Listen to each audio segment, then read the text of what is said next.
So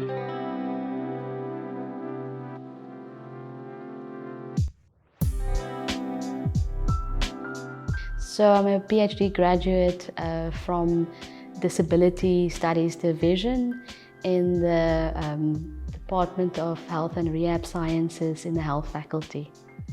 My PhD topic was to focus on understanding the non-elite athlete with disabilities experience of participation, and also like holistically how their lives influenced by being able to participate or not to participate if they wanted to.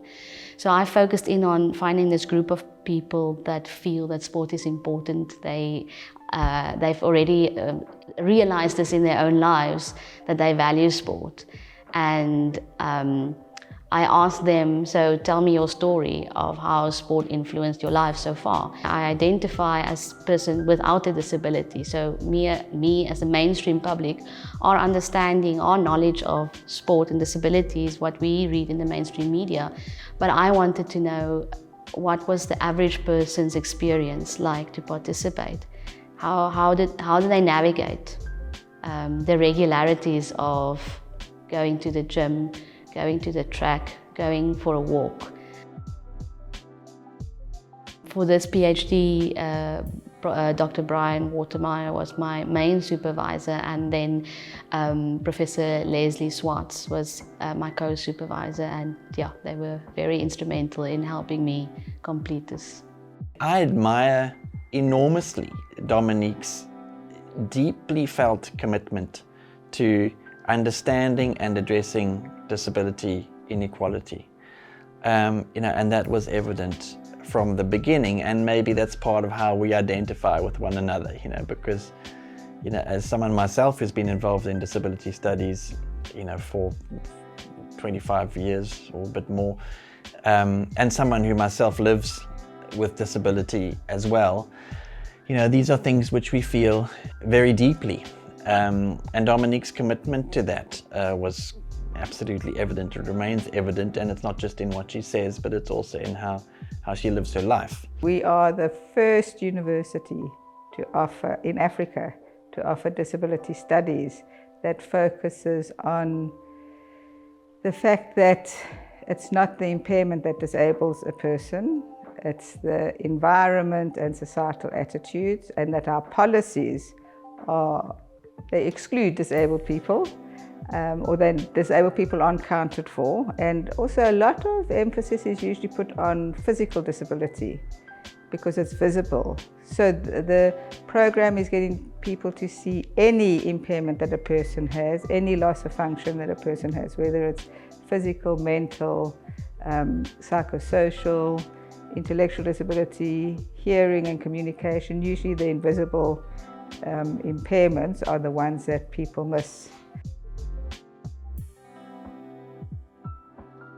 I don't know everything about disability. The thing about disability is we need to ask people to tell us what they need. You need to be able to be comfortably talking about disability. When the first time we go into an organization and it's about disability, the first thing is almost like to talk about the language around disability. What can we say? What are we allowed to say? What is offensive? But we've used this language. It's normalized here, but it's actually not okay to use that language. But we need to have like that safe space to just talk about people's support needs.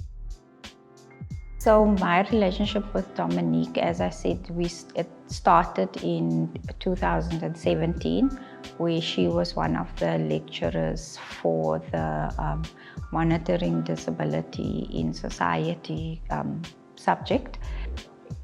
For me, sports for specifically women with visual impairment is very close to my heart because I am visually impaired, and I was trying to, or I have in the past joined a sports club in my area where I stay, and it wasn't a very positive experience for me because it was a lot of road running, or in fact it is road running, but then there's a lot of time where you're running and there's nobody beside you, there's nobody in front of you, there's nobody that you can hear coming on behind you.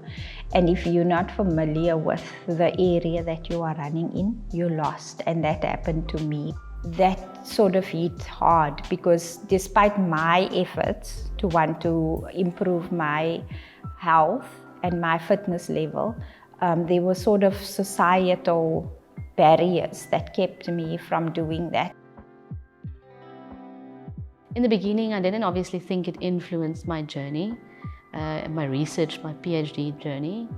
But for some reason, I also started a health journey in 2018. And I started to become physically active and I lost a lot of weight.